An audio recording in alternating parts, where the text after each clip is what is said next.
Nina, I want to tell you about something else. Now, this is something that happened to me a few years before Yeah, Isabel came into our life, and this is another man who sort of like got involved in our family, and he right, got involved in a similar way, but even more deeply. And this would have been when I was about maybe 7 years old. This began and right, carried on till I was about just over 10 years old.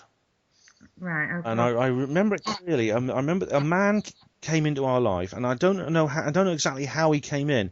He's not related to us in any way, shape, or form. I'll Yeah, call him Centaur. I'm not going to tell you his real name. We spoke off the air about it, and I've yeah. got to be careful not to let it slip because we've already had an out. Already had to go back. We had to cut out 4 minutes because I accidentally let his name slip. I mustn't do that again. Um, but he, If it happens again, there will be no no yeah, rewind. I know. If it goes on too long, I'll just take the risk. But I was only not joking. risk. It's not, but you know what I mean. It's because it's sensitive, I think. But this man Centaur, Yeah, he's this sort of really hip young guy, with a broad smile and bright, charming. yeah. He was, how do I describe him? He was about the same age as my parents. I mean, it's hard to sort of like calculate because I joined the ageless movement and I've lost my age. Oh, of course, that's what we were saying. Ageless and timeless. We're all ageless and timeless. Yeah, I think it's the best way to be. I mean, I might do a whole show about that actually, about losing my age. Yeah, I mean, you should, because at the end of the day, time is a control mechanism which is used to keep us. Doesn't it? The time doesn't even make sense. It does not fit into the calendar. We have to have a leap year to try and make sense out of a nonsensical thing. Yeah, I think the actual calendar we've used for the last few hundred years or 1,000 years is actually designed to cut us off from the natural rhythms of the earth, divorce us from Of course nature. it is. Of course it is. The whole thing's just absolutely ludicrous. Yeah. But we Anyway, digress. we digress. You were just Yeah, but it's interesting. I think I will do a program about that yeah, specifically. But yeah, basically, Centaur, Centaur as I'll call him, he was this hip young guy with big bushy brown hair, and he didn't dress very smartly. He was kind of like a bit bohemian, I suppose. But he was incredibly. He was, how do I describe him? He was incredibly socially adept. yeah, He was the life and soul of every party. He would smile. He would say hello, and he was. Everybody loved him. I mean, he had a wide circle of friends. He was always he used to hold court at every social gathering. He'd be the perfect dinner guest, and he used to be the centre of attention. And hmm, he was kind of like almost a perfect person. He was yeah, sociable, friendly, charming. And he was my family. How do I describe their relationship?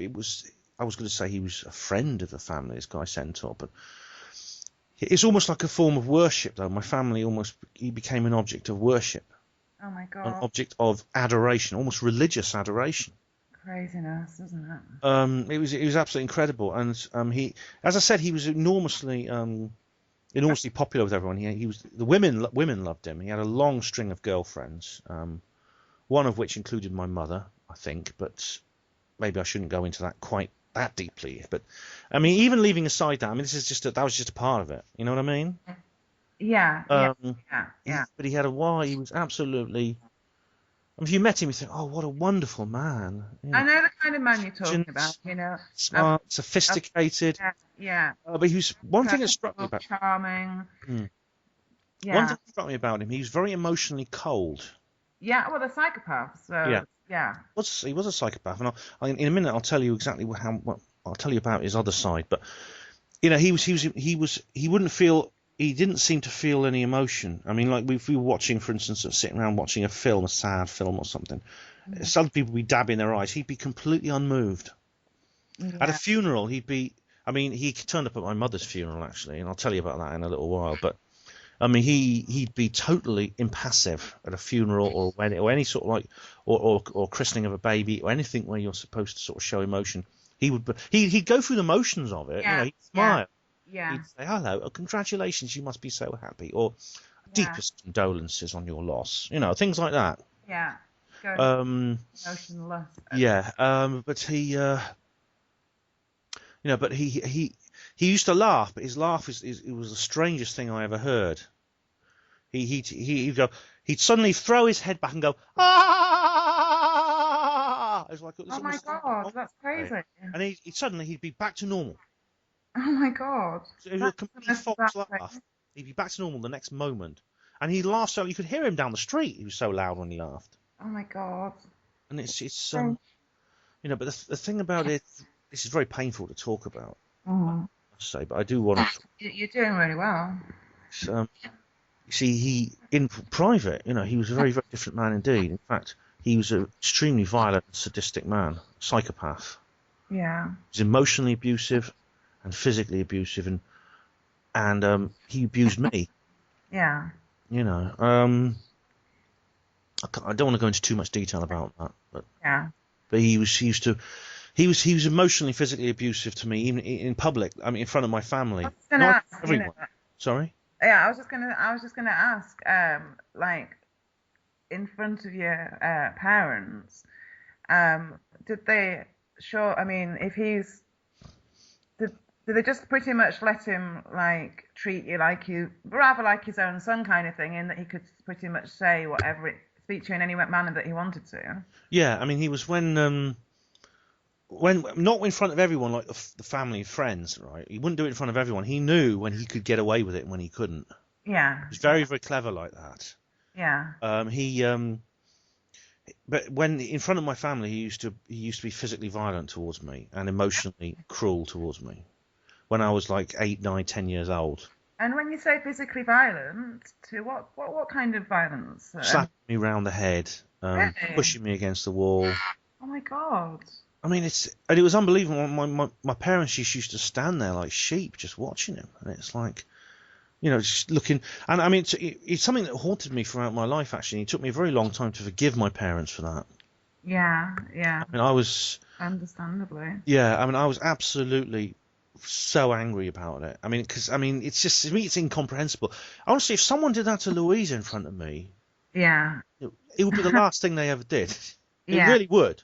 Yeah, of And it course. seems almost incomprehensible that parents could allow their child to be treated like that. It's a really bizarre situation. I mean, it makes me think, like, really, what was really going on? I mean, like, who let some person into your life like that? It's almost like it's like he became the man of the house, Yeah, like he was in charge, and you very kind much so. of part of the show, you know. Yeah, But just well, like spectators within their own home, and he was yeah, very much sounding like the father figure, really. yep. He was. I mean, my dad, as I said, my dad was actually quite. My dad's slightly autistic, and he has trouble with all things like this. But the thing about it is, this man seemed to have some kind of hypnotic effect on them. Yeah, He didn't, yeah, and my brother, not on me. yeah, Which is yeah. maybe why he picked on me. Well, I was going to say But that again, as with Isabel, Centaur was not in any way hostile. He was very nice towards my brother because it was me and my brother. We were the two sort of like yeah, my younger brother. He was nice to him. It was me again. He focused his anger on, and as I said, he seemed to have some kind of hypnotic hold over my parents. He seemed to have some way of hypnotizing them to make them think, to make it just like I said, to make them religiously worship him. I mean, I was always as a child, I was very disturbed by the Bible story about Jacob.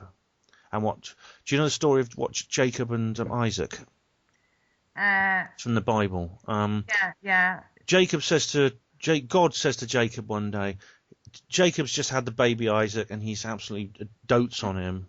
He's his firstborn son. yeah. And God says, take that baby to an altar and sacrifice him for me. And so Jacob does what he's told. Oh God. And I as a child, I was absolutely horrified by Yeah, this story from the Bible. I mean, it is a pretty horrific story. It says that you would, I mean, that yeah, Jacob was so adoring and so obedient to God that he would do something yeah, he would otherwise think of absolutely unthinkable and impossible. And this is rather like my parents with Centaur. I almost yeah, said his name again there. I've got to be careful. Um, yeah. yeah, we're Jesus. 9 minutes in. I'm not going back now. But with Centaur, it was like I just, when I was a kid, I used to wonder, if Centaur told my dad to sacrifice me to him, Oh bless would you. he? I mean, you got to realise. I mean, I was just a small kid. I was totally different now. I mean, but Yeah, this is the nature of the psychopath, don't you find? I mean, if you've looked into sort of like psychopath yeah, sot.net, which is Sign of the Times, and Laura Knight Yadchik, and Andrew Lubachevsky, Yeah, written yeah, about 6%. yeah, You know yeah, what I mean? yeah, totally. It's absolute insanity.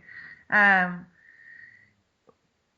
I was just thinking, Do you ever get the? Do you ever have you encountered people like that yourself? well, yeah, totally, totally. My one of my best friends, her husband, he's in prison now for God knows. I mean, he's done in his lifetime. He'd be about 50 years old, but well, the things he's done, it's amazing. This hasn't happened sooner. But anyway, he's been in prison over 100 times, and it's all violence towards women mostly. Mm. He is a psychopath. He would totally fit you. Absolute. I mean, he's charming, personable, all of the things Yeah. that we're talking about with this centaur. He is all of those things and more.